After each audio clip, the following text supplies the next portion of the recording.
여호와를 찬송하라. 여호와는 선하시며 그의 이름이 아름다우니 그의 이름을 찬양하라. 아멘. 찬송가 23장 하나님께 찬양드립니다.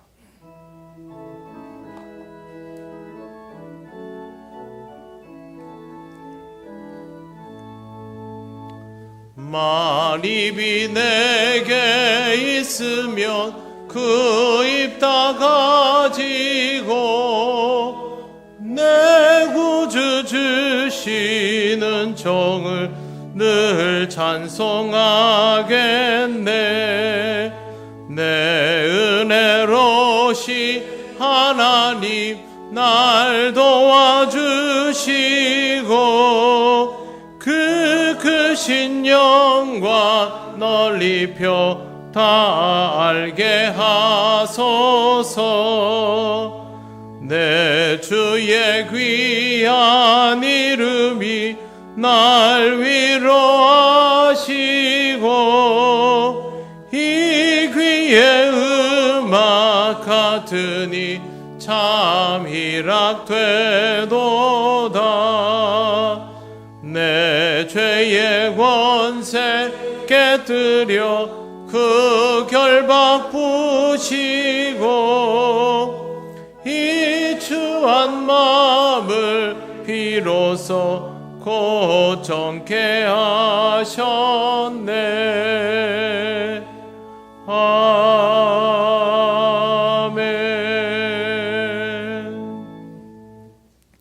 성시교독 25번입니다.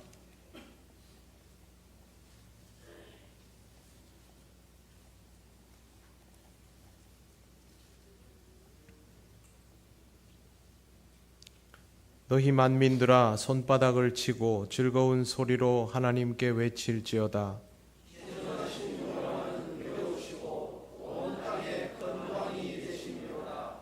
여호와께서 만민을 우리에게 나라들을 우리 발 아래에 복종하게 하시며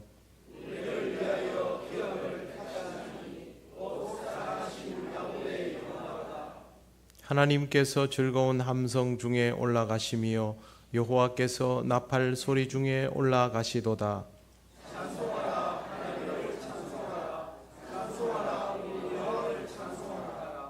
하나님은 온 땅의 왕이심이라 지혜의 시로 찬송할지어다.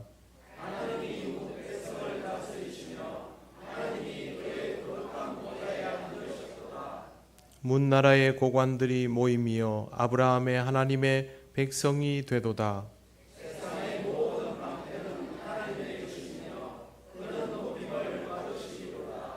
아멘. 나는 전능하신 아버지 하나님 천지의 창조주를 믿습니다. 나는 그의 유일하신 아들 우리 주 예수 그리스도를 믿습니다.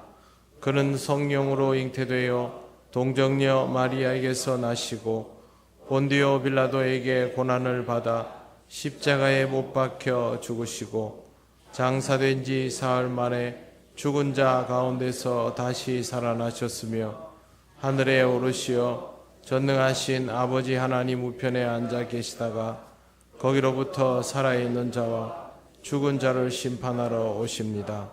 나는 성령을 믿으며 거룩한 공교회와 성도의 교제와 죄를 용서받는 것과 몸의 부활과 영생을 믿습니다. 아멘. 찬송가 531장 하나님께 찬양드립니다.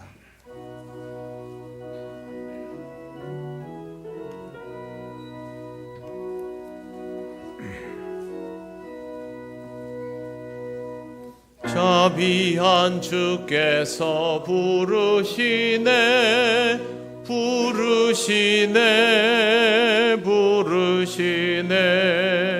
사랑의 햇빛을 왜 안 받고 점점 더 멀리 가나.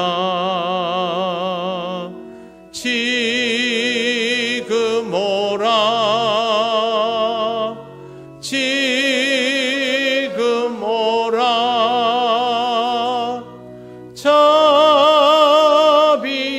주께로 지금 곧 나오라.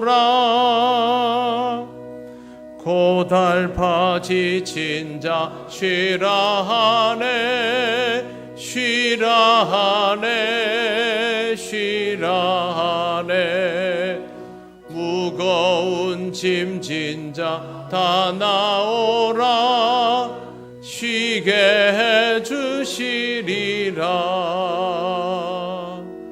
지금 오라 지금 오라 자비한 주께로 지금 곧 나오라 주께서 지금도 기다리네 기다리네 기다리네 죄짐을 가지고 다 나오라 어서 주 앞에 오라 지금 오라 지금 오라 자비한 주께로 지금 곧 나오라 주님의 소리를 들어보라 들어보라 들어보라 그 이름 믿는 자 복받으리 어서 곧 일어나라 지금 오라 지금 오라 자비한 주께로 지금 곧 나오라.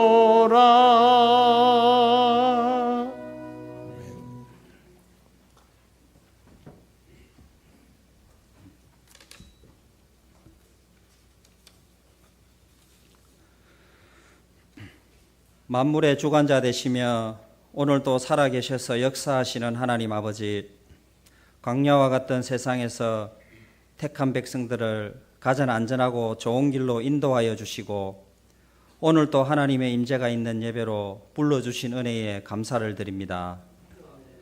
죄악이 가득한 세상에서 여호와의 은혜를 잊고 살아가는 통영교회 성도들이 마음과 정성을 다하여 이 시간 아버지 앞으로 나아갑니다.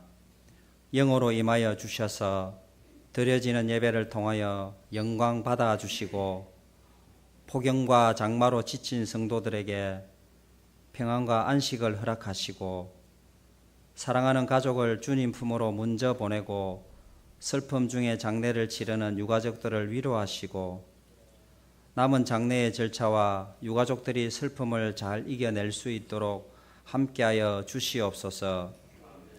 자비로우신 하나님, 주님을 닮은 그리스도인으로 살아가기 위해 노력하였지만 넘어지고 낙심하고 불평했던 한 주간의 삶을 십자가에 내려놓습니다.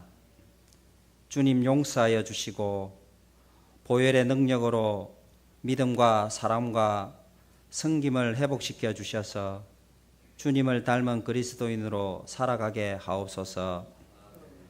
덥고 습한 날씨로 감기 환자와 가정과 병원에서 치료하는 한우들이 많이 늘어나고 있습니다. 자비로우신 하나님, 한우들과 성도님들의 간구에 응답하여 주셔서 건강하게 일상으로 돌아갈 수 있는 은혜를 주시고 각 가정마다 평강을 허락하사 하나님을 찬양하게 하옵소서. 오늘부터 식당 누수로 인하여 8월 말까지 식당이 방학에 들어가오니 봉사자들에게 충전의 시간이 되게 하시고 공사가 잘 진행되며 불편하지만 감사하며 성도님들의 교제가 끊어지지 않도록 인도하여 주시옵소서.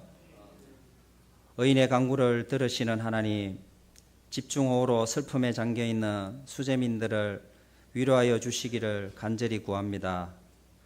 수마로 사랑하는 가족과 재산과 꿈과 희망을 잃어버린 절망에 빠져 있는 수재민들을 무엇으로 어떻게 위로할 수 있겠습니까? 우리의 참 위로자 되시는 성령 하나님 함께 하시어 상처를 만져주시고 위로하시고 힘과 용기를 주셔서 다시 일어설 수 있도록 소망이 되어 주시옵소서.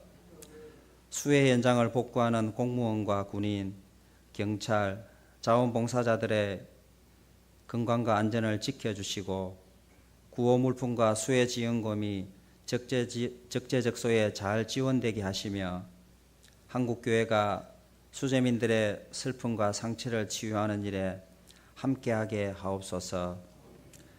하나님 아버지, 내일부터 있을 교회학교 여름 행사를 위해 기도합니다. 교사와 학생들이 기도하며 준비하였사오니 처음부터 마지막까지 함께하여 주셔서 건강과 안전을 지켜주시고 시간마다 하나님의 임재와 부어지는 은혜로 학생들의 신앙이 한 단계 성숙되며 섬기는 교사와 교육자들에게는 재충전의 시간이 되게 하시고 교육부가 하반기에는 더 활기차고 부흥되는 교육부가 되게 하옵시며 기도와 물질로 함께하는 성도님들에게도 동일한 은혜를 주시옵소서. 하나님 아버지, 오늘도 말씀 앞으로 저희들을 불러주셔서 담임 목사님을 통해 말씀을 듣게 하시니 감사합니다. 담임 목사님의 입술을 성령께서 주장하사 말씀의 능력과 권위가 나타나게 하시고 주의 뜻을 깨닫고 가슴에 담아 변화된 삶으로 하나님을 영화롭게 하는 삶으로 살아가는 성도들이 되게 하옵소서. 오늘 또 예배를 위해 헌신 봉사하시는 손길들을 기억하시고 우리를 위해 십자가에서 화목제물이 되어주신 예수님 이름으로 기도드립니다. 아멘.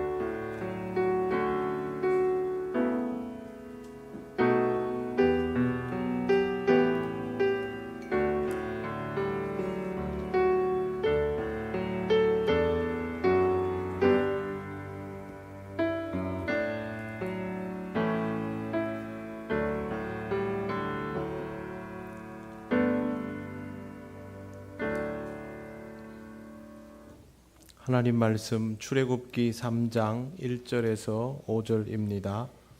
이 말씀은 구약 성경 84쪽에 있습니다.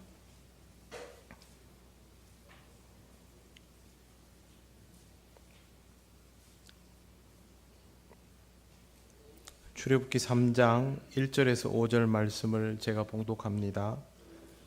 모세가 그의 장인 미디안 제사장 이드로의 양떼를 치더니 그 떼를 광야 서쪽으로 인도하여 하나님의 산 호렙에 이르매 여호와의 사자가 떨기나무 가운데로부터 나오는 불꽃 안에서 그에게 나타나시니라.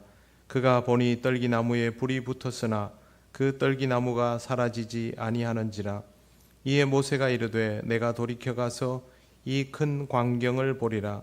떨기나무가 어찌하여 타지 아니하는고 하니 그때에 여호와께서 그가 보려고 돌이켜 오는 것을 보신지라. 하나님이 떨기나무 가운데서 그를 불러 이르시되 모세야 모세야 하시매 그가 이르되 내가 여기 있나이다. 하나님이 이르시되 이리로 가까이 오지 말라. 내가 선 곳은 거룩한 땅이니 내 발에서 신을 벗으라. 아멘. 기도드리겠습니다. 거룩하신 하나님 아버지, 은혜를 감사합니다. 오늘 주신 이 말씀을 우리가 전하고 들으며 이 말씀을 통하여 우리에게 알게 하시는 하나님의 뜻을 깨닫기 원합니다. 성령께서 우리를 인도하여 주옵소서. 예수님 이름으로 기도드립니다. 아멘. 우리나라만큼 세대 간의 격차가 큰 경우를 보기 힘들다는 말을 합니다. 사실 다른 나라 사정은 잘 모르니 우리의 현실이 그렇게 크게 느껴질 수밖에 없습니다. 그런데 이런 세대 간의 격차가 요즘 교회 안에서는 잘 느껴지지 않습니다. 세대 간의 격차가 크지 않아서 그럴까요? 아닙니다. 그 반대입니다. 이런 간격이 굳어져 있기 때문입니다. 세대 간의 격차를 우려하는 것은 계속 마주치고 있을 때의 이야기입니다. 그런 마주침이 존재하지 않게 되면 격차를 느끼지조차 못하게 됩니다. 생존의 현장에서는 싫던 좋던 신구 세대가 마주칠 수밖에 없지만 교회를 선택사항이라고 생각하는 세대가 점점 교회의 중심으로부터 멀어지다 보니 교회는 이런 갈등 자체가 없는 공동체가 되어가고 있는 것입니다. 비슷한 세대들만 모여 있으면 쉽게 공감대가 형성되고 대화가 잘 이루어집니다. 그리고 문제의식도 별로 느끼지 못합니다. 이렇게 될수록 그 세대는 자신들끼리 똘똘 뭉치며 공동체 간의 간격이 벌어지게 되는 것입니다. 이런 현상이 한국 교회에서 그대로 나타나고 있습니다. 고령자들로 가득한 교회가 있는가 하면 고령자를 찾아보기 힘든 교회들도 많아지고 있습니다. 우리처럼 다양한 세대가 모여 있는 교회들도 외형적으로는 여러 연령층이 모여 있는 것 같지만 실제로 그 안에서 소통은 잘 이루어지지 않는 형태가 되어 있는 곳들이 대부분입니다. 관계성의 문제에서는 어떻게든 서로 대화하면서 간격을 좁혀가려고 시도도 하고 노력도 합니다. 제일 쉬운 게 밥 같이 먹는 거, 차 한잔 하는 것입니다. 문제는 예배입니다. 사실상 신앙의 기반이 되는 예배에 대한 이해가 다르면 결국 한 교회 안에 속해 있어도 하나의 영적 공동체이기가 어렵습니다. 그런데 어느 순간부터 예배에 대한 관념이 달라지고 있습니다.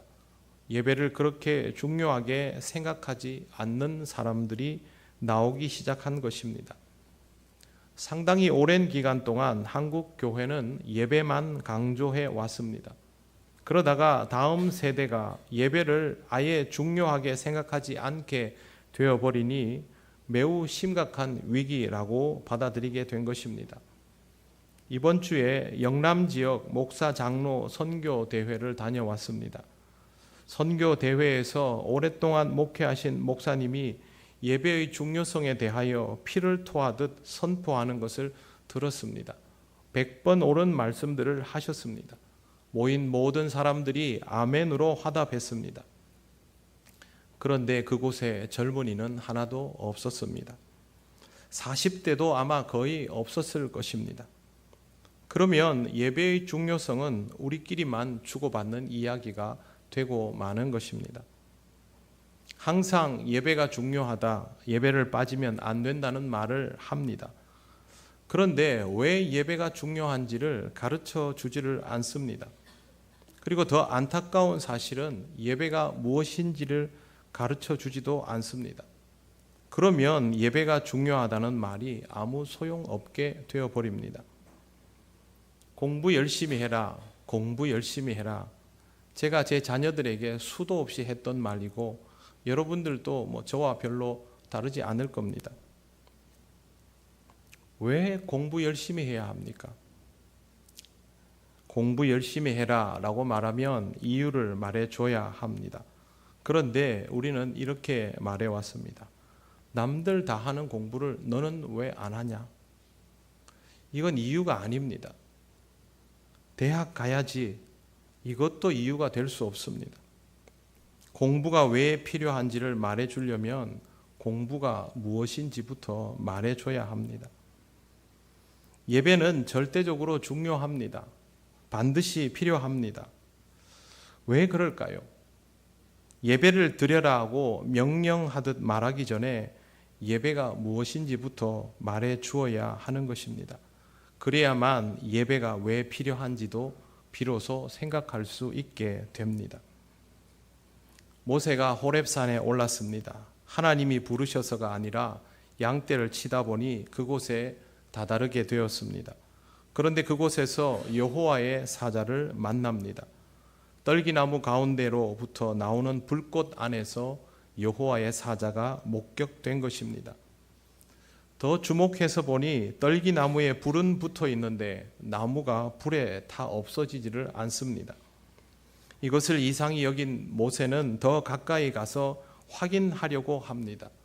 그때 하나님께서 모세를 부르십니다. 정확히 자신을 부르는 그 음성에 모세는 내가 여기 있나이다 라고 대답합니다. 불렀으면 이리 오거라 하는 것이 일반적이지요. 그러나 하나님은 뜻밖의 말씀을 하십니다. 5절을 한번 보십시오. 이리 가까이 오지 말라. 분명히 하나님께서 부르셔놓고 가까이 오지 말라 하십니다. 부르심과 가까이 오지 말라, 이 두 가지를 함께 보아야 합니다. 첫 번째, 부르심입니다. 우리가 하나님 앞에 서게 되었다면 그것은 무조건 부르심에 의한 것입니다. 모세는 양떼를 이끌고 이곳까지 왔습니다. 하나님이 불러서 호렙산에 오른 것이 아닙니다. 그럼에도 불구하고 이것은 이미 하나님의 부르심 속에 있습니다. 모든 히브리 아이들이 죽을 때 이집트 공주에게 발견되어 살아남은 것도, 또 이집트 왕실에서 성장하고 그곳을 떠나 광야로 나오게 된 것도, 오늘 양떼를 먹이기 위하여 이 산에 오른 것도 모두 하나님의 큰 부르심 속에서 이루어지는 일이기 때문입니다. 하나님의 음성을 들은 것은 바로 지금입니다만 이미 오래전부터 하나님은 모세를 지키시고 인도하셨습니다. 하나님의 부르심은 모세가 알아차린 것보다 훨씬 오래전부터 진행되고 있었던 것입니다. 하나님의 부르심이 하나님과의 첫 만남이라고 생각하지 마십시오. 하나님은 이미 오래전부터 나와 함께 하셨고 나를 인도하여 나로 하여금 오늘 이 자리에 서게 하신 것입니다. 내가 필요하여 양떼를 끌든, 마침 친구 집이 우리 교회 바로 옆이든, 지나가다 화장실이 급해 교회에 들어오게 되었건 상관이 없습니다. 그것은 우리를 부르시는 하나님의 섭리 가운데서 일어나는 현상 중에 하나입니다. 부르심의 순간은 그런 일상 중에 조금 더 특별할 것입니다. 우리가 인상적이다라고 여길 만할 것입니다. 모세가 불타는 떨기나무를 본 것처럼 내 발걸음을 멈추게 하는 일이 될 것입니다. 여러분에게 일상 속에서 조금 더 인상적인 경험이 있다면 하나님의 부르심을 먼저 떠올려 보시기를 바랍니다. 지금 모세의 상황은 주변에 어떤 방해도 없는 상태입니다. 오직 떨기나무에 집중하여 있을 때에 하나님의 부르심이 경험된 것입니다. 여러분에게 일어나는 모든 상황의 의미를 다 헤아릴 수는 없습니다. 우리는 그렇게 똑똑하지 않습니다. 그러나 그 상황을 통하여 나를 부르시는 하나님의 음성은 들을 수 있습니다. 그 음성에 귀를 기울이며 이전부터 나를 인도하시는 하나님을 알아가시기를 바랍니다. 하나님께서 부르신다라고 해서 이 귀로 들으려고 생각하시면 안 됩니다. 두 번째는 거리두심입니다. 하나님은 불러놓고 가까이 오지 말라 하셨습니다. 불러놓고 왜 가까이 오지 말라고 하신 것일까요? 이 만남에는 엄연한 구별이 있기 때문입니다. 사실 이 만남은 이루어질 수 없는 만남입니다. 창조주 하나님과 피조물 중에 하나일 뿐인 인간이, 그것도 그 인간 중에 하나일 뿐인 모세가 하나님과 만난다라는 것은 무한함과 유한함이 만나는 것입니다. 전체와 점이 만나는 사건입니다. 무한 앞에서 유한은 존재한다고 말하기에도 부족한 수준입니다. 하나님께서 분명히 모세를 만나 주시지만 이 간격을 잊지 말라고 하시는 것입니다. 메이저리그에서는 선수가 아무리 항의를 하더라도 넘지 말아야 할 선이 존재합니다. 그건 뭐냐 하면 심판에게 손을 대지 않는 겁니다. 항의를 하다 보면 욕설은 아니더라도 입에서 막 거친 언어들이 나오면서 씩씩거릴 수 있지 않습니까? 그러면 이 말만 좀 거칠어도 심판이 바로 퇴장을 합니다. 그런데 손을 대면 문제가 달라집니다. 퇴장뿐만 아니라 벌금과 출장 정지가 따라오게 됩니다. 심판도 선수에게 손을 댈 수 없습니다. 최근에 한번 심판이 선수를 보고 열이 받아가지고 선수 목에다가 손을 이렇게 댄 적이 있습니다. 그 심판도 굉장히 또 똑같이 벌금의 출장 정지를 받았습니다. 야구장에서 가장 가까운 사람이 심판과 선수입니다. 그 중에는 서로 동료였던 사람들도 있고 구면인 사람들도 있습니다. 아무리 가깝더라도 손대면 안 된다는 이 선은 넘어서는 안 되는 겁니다. 메이저리그 역사는 바로 이 규칙 안에서 지금까지 존재해 오고 있습니다. 하나님이 우리를 그토록 사랑하시고 우리가 하나님을 마음 다해 사랑하더라도 하나님과 우리 사이에는 엄연한 간격이 존재합니다. 이 간격을 지키는 것이 꼭 필요함을 하나님께서 여기서 가르쳐 주신 것입니다. 가까이 가면 더 좋지 않을까 생각할 수 있습니다. 그러나 그럴수록 우리의 판단이 앞서게 되겠지요. 인터넷에 혹시 하나님이라는 단어를 쳐서 검색을 해보셨습니까? 그러면 하나님이라는 단어가 들어있는 글들이 쭉 나올 겁니다. 거기에서 이미지라고 되어 있는 버튼을 딱 누르면 하나님과 관련된 이미지들이 뜨는데요. 거기서 하나님이라고 되어 있는 그림은 하나 봤습니다. 중세시대에 그려진 천지창조에서 손가락 이렇게 하고 있는 그 그림이 유일하고 나머지는 전부 예수님 교회 학교에서 볼 수 있는 만화처럼 그려진 예수님 갖다 놓거나 아니면 아예 없습니다. 하나님에 대한 이미지가 없다라는 것이죠.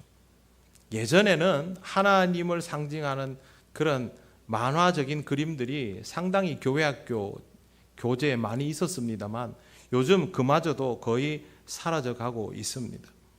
누구도 하나님을 본 적이 없고 누구도 정의할 수 없기 때문에 어떤 식의 그림으로 하나님을 정의하는 것이 옳지 않다는 것을 우리는 알고 있기 때문입니다. 그럼에도 불구하고 우리는 하나님이라고 하면 지팡이를 든 백발 할아버지를 나도 모르게 떠올리게 됩니다. 왜 그럴까요? 언젠가 그런 이미지를 본 적이 있거나 그런 이미지의 하나님이 가장 이해하기 쉽기 때문입니다.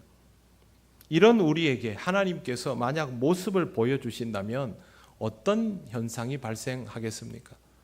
각각의 교회마다 이 뒤에 하나님 그림이 안 걸려진 곳이 없을 겁니다. 혹시 교회당의 앞자리나 여기 이 강대상은 하나님과 더 가까운 곳이라고 생각하십니까? 그것은 하나님의 거리 두심을 이해하지 못하는 것입니다. 여러분에게 앞자리에 앉으라고 당부를 드리는 것은 늦게 오시는 분들을 위하여 배려하라는 것이고 어떤 공간이든 앞자리가 집중력이 좋아지기 때문에 예배에 더 집중하기 위해서 이 자리가 여러분에게 더 유익하다고 앞자리에 앉으라는 것입니다. 우리가 물리적으로 하나님과 가까워지는 것은 불가능하고 의미도 없습니다. 하나님과의 만남에서는 먼저 하나님과 나의 확실한 간격을 잊지 말아야 합니다. 그런데 이 간격은 하나님과 우리 사이를 멀어지게 하는 것이 아니라 무한한 차이를 하나님께서 놀랍도록 좁혀 주셔서 누리고 있는 간격이라는 것을 기억해야 됩니다. 하나님과 나는 여전히 멀구나가 아니라 만날 수 없는 하나님을 내가 지금 만나고 있구나, 그렇게 받아들여야 하는 것입니다. 하나님을 만났다면 하나님의 음성에 귀 기울이시기 바랍니다. 그러기 위해서 먼저 판단을 멈추어야 합니다. 우리의 삶 속에서 하나님의 음성을 듣는 것을 가장 방해하는 소음은 우리 안에서 나는 소리입니다. 외부의 소음도 당연히 그렇겠지요. 그러나 우리의 판단이 우리의 머릿속을 계속 지배하고 있는 동안은 하나님의 음성에 귀 기울이기 어렵습니다. 기도할 때 구하는 것도 중요하지만 듣는 것이 우선이다라고 수도 없이 말씀드리는 이유가 무엇입니까? 내가 구하여 응답받는 것이 반드시 필요함에도 불구하고 하나님이 무엇을 원하시는지를 알아야 우리의 간구도 거기에 맞출 수 있기 때문 아닙니까? 그렇다면 우리는 이 좁아진 간격을 통하여 하나님의 음성을 들어야 하는 것입니다.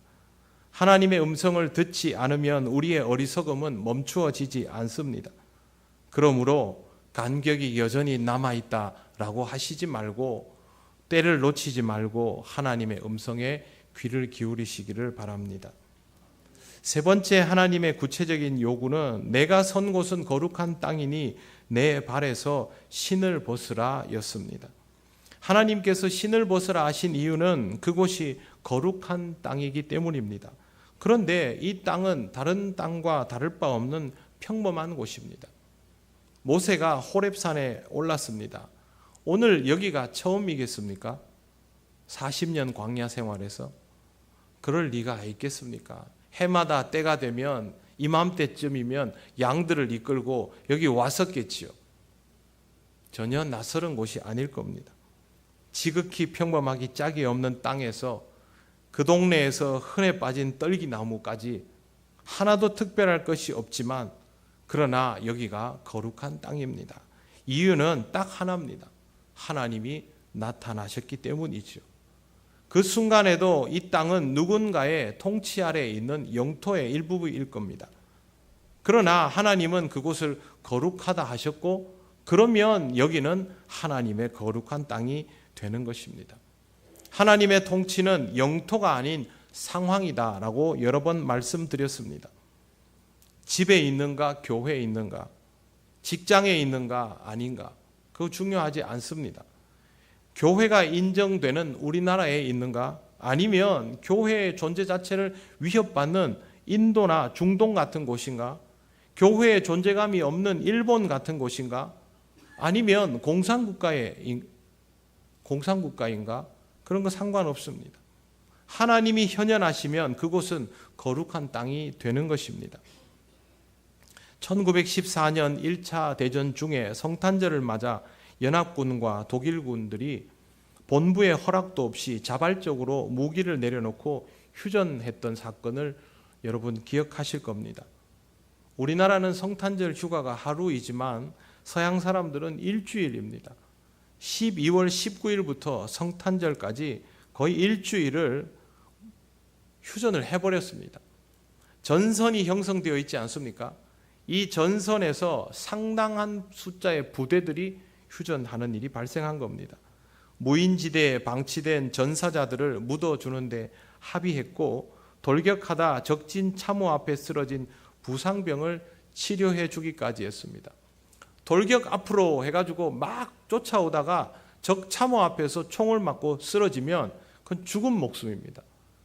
그런 사람을 구출하려고 아군이 나갔다가 다 같이 죽습니다. 그래서 보통은 군인들이 그런 병사가 있으면 구경합니다. 죽을 때까지 내버려 두는 것이죠. 그런데 적군이 나가서 그 군사를 데리고 와서 치료해서 돌려보내는 이런 일이 있었던 것입니다.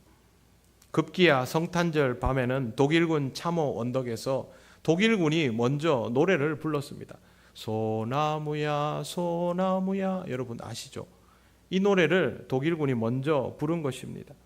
당연히 사격도 없었고 일부 진지에서는 적진으로 넘어가서 밤새 함께 포도주를 마시고 수다를 떠는 일도 발생했습니다. 이런 휴전이 되지 않은 지역도 있었습니다. 그 지역은 프러시아군과 프랑스군이 있던 자리입니다. 프러시아와 프랑스군은 여기에 전혀 동요하지 않고 경계태세를 그대로 갖추고 있었습니다. 갑작스런 휴전으로 인하여 일선 지휘관들에게 경고가 주어지고 일부 장교는 처벌받기도 했습니다. 매일 수많은 전사자가 나오는 전장에서 이렇게 갑작스럽게 휴전이 이루어진 것은 그들이 하나님을 믿는 하나님의 자녀라는 것을 공감해 버렸기 때문입니다. 그리고 하나님께서 가르쳐 주신 이웃 사랑을 받아들인 것이죠. 하나님의 통치가 이루어진 것을 받아들였기 때문에 말도 안 되는 기적 같은 일이 일어났던 것입니다. 하나님께 믿음으로 반응하는 자에게는 모든 땅이 거룩한 땅이 됩니다. 믿음으로 반응한다면 신을 벗어야 하지요. 그 땅이 거룩하다는 것을 인정해야 하는 것입니다. 병사들의 휴전은 전장도 거룩한 땅일 수 있다고 믿고 신발을 벗는 것이었습니다.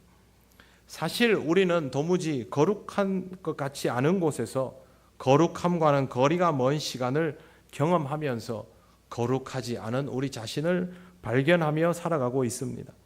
하루 종일 여러분이 모든 관계를 단절하고 기도하고 말씀만 읽을 수도 없지 않습니까? 먹고 살기 위해서 그토록 열심히 부대끼며 살아가는데 그런 생존의 현장에서 거룩함을 경험할 수 있는 순간이 얼마나 되겠습니까? 그러나 그 자리에서 하나님의 부르심이 있다면 그곳은 거룩한 땅이 되는 것입니다. 하나님이 부르시지 않는데요. 정말로 하나님이 여러분을 부르시거나 하나님을 의식하게 되었거나 너무도 당연하였던 세속적인 것들이 갑자기 낯설게 느껴지거나 불편해지기 시작했다면 그 모든 것은 여러분의 인생에 하나님의 부르심이 있는 순간일 수 있습니다. 아닐 수도 있습니다. 제가 장담은 못합니다. 그러나 그것이 하나님의 부르심이었다면 그렇게 의식하며 믿음으로 반응해 보십시오. 하나님은 거기에서 침묵하시지 않습니다. 하나님은 우리에게 말씀하십니다. 내 발에 신을 벗으라. 세속 가운데에서 하나님의 통치의 거룩함을 인정하라는 뜻입니다. 우리는 죄인이고 우리 앞에 있는 사람들도 다 죄인이라서 우리끼리는 거룩할 수가 없지만 하나님에 의해서 전장의 평화가 이루어지고 이 평화가 무르익어 갈 수 있음을 믿는 것이 거룩함을 인정하는 것입니다.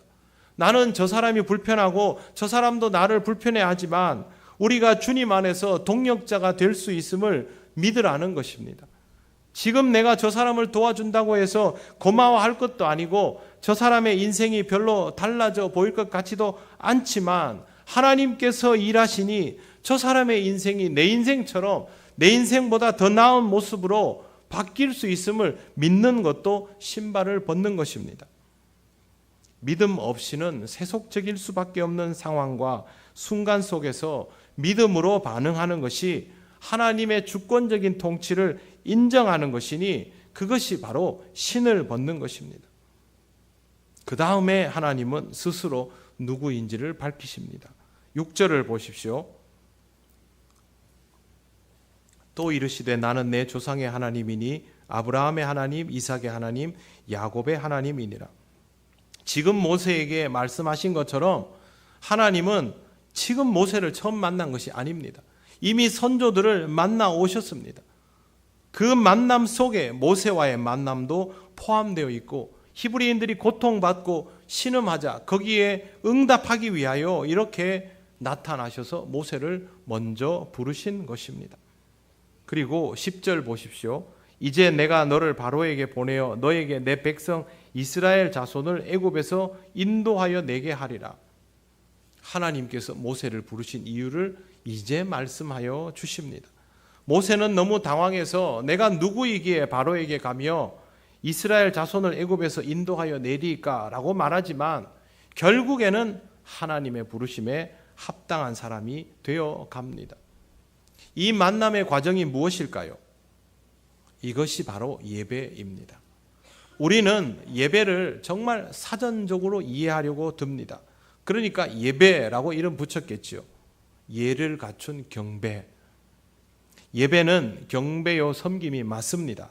그런데 예배의 충분 조건은 만남입니다.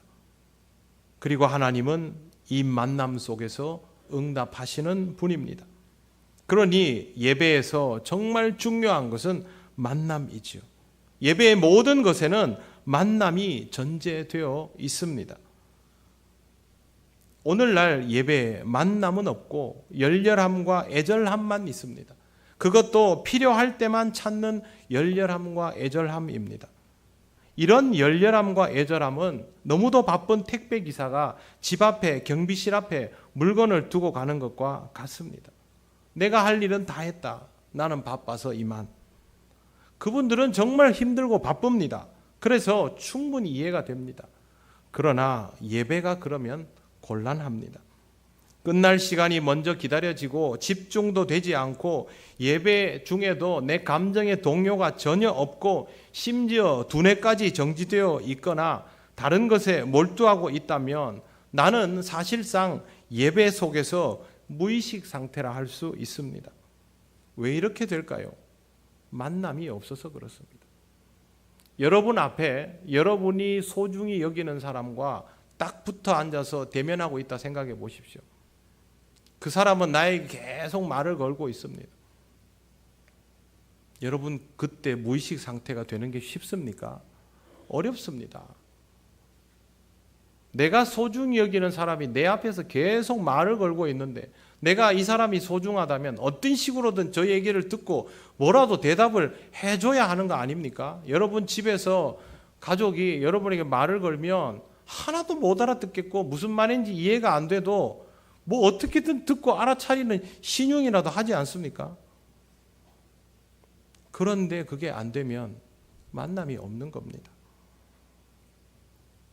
광장에서 아무것도 하지 않고 누구도 만나지 않은 채로 혼자서 시간 가기만을 기다리고 있는 나와 예배 시간에 앉아있는 나의 모습이 똑같다면 나는 지금 하나님과 대면하고 있지 않은 것이고 예배가 될 수 없는 것입니다. 지금 이 예배가 마음에 들지 않을 수도 있고 불편할 수도 있고 어색할 수도 있습니다. 그러나 하나님과 대면하고 있다면 어떤 방식으로든 소통을 하겠지요. 하나님, 이건 마음에 안 듭니다.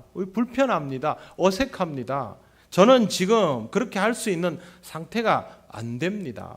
라고 할 것입니다. 그러나 대면하고 있지 않다면 익숙해져 있는 예배의 행위 속에서도 예배는 이미 없습니다. 역사 속의 교회에서 예배가 급격히 쇠퇴했던 이유는 다른 데 있지 않습니다. 예배가 살아있는 만남이어야 함은 알려주지 않은 채로 예배가 중요하다, 예배를 드려야 한다, 예배에 빠지면 안 된다, 예배에 빠지지 마라, 그 얘기만 계속 녹음기처럼 했기 때문입니다. 이미 세대 간의 간격으로 소통도 되지 않는 상황에서 아무리 예배를 강요한들 그게 들릴 리가 없지 않습니까? 그것보다는 하나님과의 만남 없이는 아무것도 의미가 부여되지 않는다. 너는 몰라도 하나님은 너를 이미 부르셨다. 내가 서 있는, 내가 살아있는 어떤 자리도 하나님이 부르시면 거기가 거룩한 땅이 되어버린다. 그 땅에서 너는 결국 신발을 벗어야 하는 인생이니 그곳에서 하나님을 만나라. 이걸 말해줘야죠. 잘 안 되냐? 그러면 너는 그것을 위하여 예배를 훈련해야만 한다. 인생도 살아가기 위하여 연습과 훈련이 필요하지 않느냐? 보이지 않는 하나님을, 무한하신 하나님을 우리 같은 사람들이 만나는데 어떻게 지극히 자연스러울 수 있느냐? 그 낯설음에서부터 벗어나 연습되어야 하지 않느냐? 그렇지 않으면 이 세상에서 너는 보지도 듣지도 못하는 사람일 수밖에 없다. 그렇게 가르쳐 주어야 합니다. 예배의 행위가 중요한 것이 아니라 하나님이 이미 우리를 부르셨으니 우리는 반드시 그 만남에 응해야만 하는 겁니다. 하나님이 부르시면 하나님의 부르심에 응하게 되고 그리고 거기에서 믿음으로 반응하기 시작하면 그 다음은 하나님이 이끄십니다. 형식의 문제는 그런 것들을 위하여 존재하는 것이지 그 자체가 본질이 아닙니다. 하나님이 나를 부르셨다라는 것을 인정하십니까? 그렇다면 하나님의 부르심에 응하시기 바랍니다. 내 방식대로 다가설 수 없는 분인 것을 인정하십니까? 그렇다면 하나님이 정하여 주신 간격을 지키시기 바랍니다. 먼저 이 간격을 배워야 합니다. 그것이 순종입니다. 하나님이 신을 벗으라 말씀하시면 여러분이 살아가는 이 순간이 하나님의 거룩함 속에 있음을 인정하시기 바랍니다. 그것이 예배입니다. 지금 이 예배는 이것을 힘들어하고 어려워하고 낯설어하는 우리에게 열려진, 표현을 그대로 하겠습니다, 가장 손쉬운 예배입니다. 이것조차 힘들고 어렵다면 지금 여러분의 인생은 영적인 호흡 자체가 힘든 상황입니다. 하나님의 존재를 믿는 사람에게 예배는 낯설어도 소중한 것입니다. 호흡할 수 있기 때문이죠.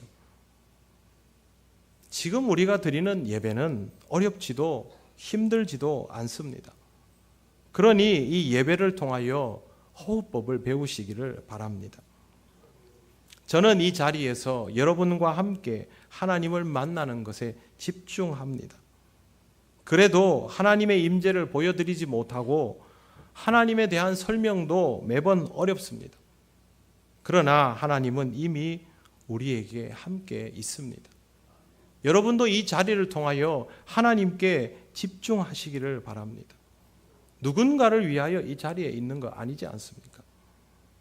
예배를 통해서 어떻게든 하나님을 만나시고, 만날 수 없다면 만나게 해달라고 구하시고, 경험되지 않으면 경험하게 해달라고 구하시기를 바랍니다. 예배를 통하여 만남을 경험하시고 이 만남이 여러분의 생활 속에서도 이루어져 가고 있음을 이 예배 이후에도 확인하시며 여러분의 삶 속에 하나님의 부르심을 발견하고 그 부르심에 합당한 삶을 살아가시기를 바랍니다. 이 예배에서부터 모든 예배로 나아가며 하나님의 은혜를 경험하시기 바랍니다. 기도드리겠습니다. 하나님 감사합니다. 언제나 우리와 함께 하셔도 우리는 늘 깨닫지는 못합니다. 그러나 하나님 아버지, 믿음으로 반응하기를 원합니다. 우리 삶의 모든 영역에서 하나님과의 만남이 경험될 때마다 그 자리가 예배의 자리임을 깨닫게 하셔서 하나님 앞에 먼저 예배자로 세워지게 하옵소서. 예수님 이름으로 기도드립니다. 아멘. 찬송가 67장 찬양하시며 봉헌하시겠습니다.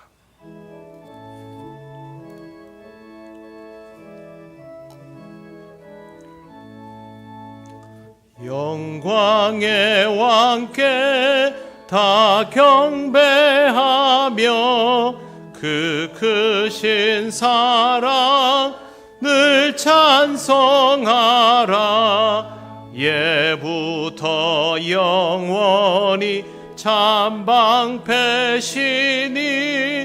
그 영광의 주를 다 찬송하라. 능력과 은혜 다 찬송하라.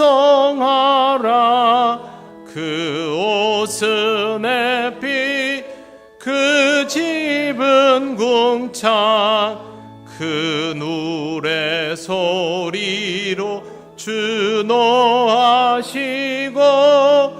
폭풍의 날개로 달려가신다. 저 아름답고 놀라운 일이 가득한 이 땅 다 주의 조화 그 힘찬 명령에 더 잡히나니 저 푸른 바다는 옷자락이라.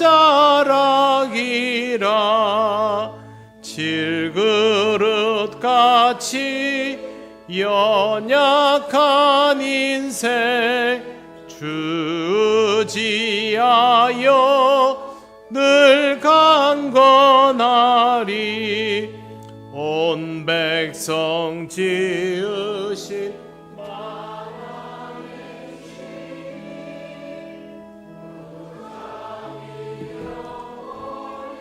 변함없어라.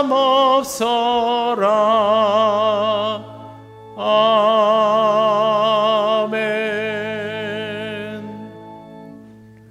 하나님, 우리를 예배자로 부르심에 감사하며 이 시간 예물을 드립니다. 하나님께서 우리에게 주신 은혜를 갚을 길이 없지만 정성을 다하여 드리는 예물을 받으시고 또 우리의 삶이 늘 하나님의 은혜 가운데 있음을 잊지 않는 한 주간이 되게 하옵소서. 필요한 것들을 채우실 때마다 지혜롭게 사용하게 하시고 그것으로 하나님의 영광을 드러내게 하옵소서. 예수님 이름으로 기도드립니다. 아멘.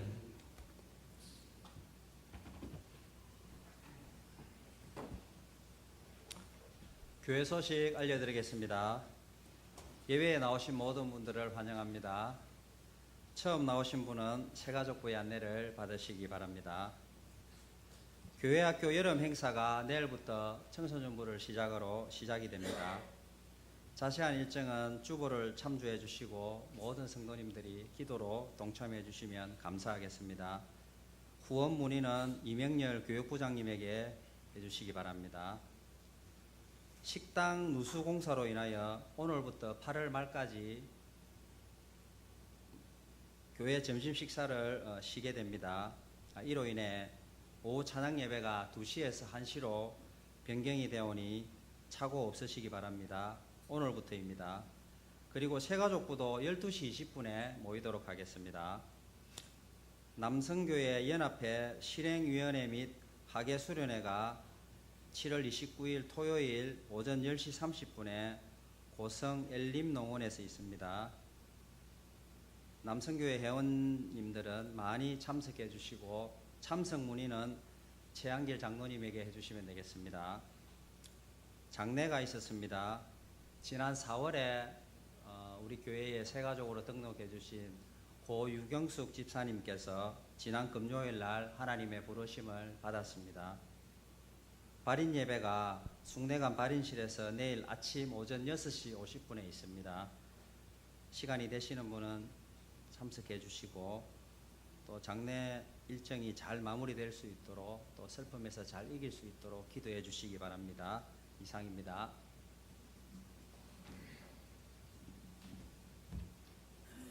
네, 이제 일어나셔서 예배드린 교우들과 인사 서로 나누시겠습니다.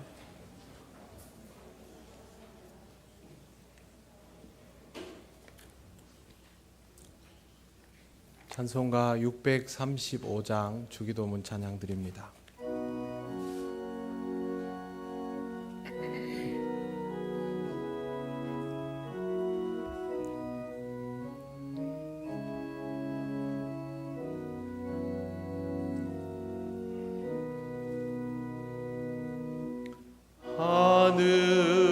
하늘에 계신 아버지 이름 거룩하사 주님 나라 임하시고 뜻이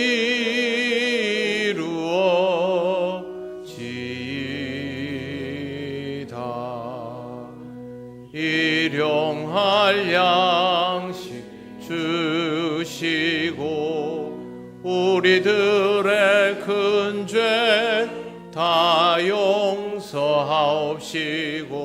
또 시험에 들게 마시고 악에서 구원하소서.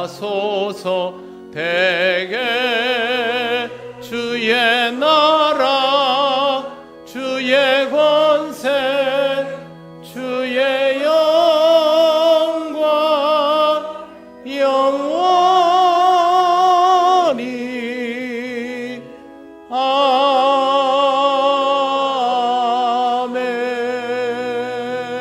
아멘. 우리 주 예수 그리스도의 크신 은혜와 하나님 아버지의 놀라우신 사랑과 성령님의 교통하시고 인도하여 주심이 진정으로 하나님을 만나며 하나님과 호흡하며 하나님 앞에 살아가는 예배자이기를 원하는 이 시간 예배하는 권속들 위에 영원토록 함께 하시기를 간절히 축원하옵나이다. 아멘.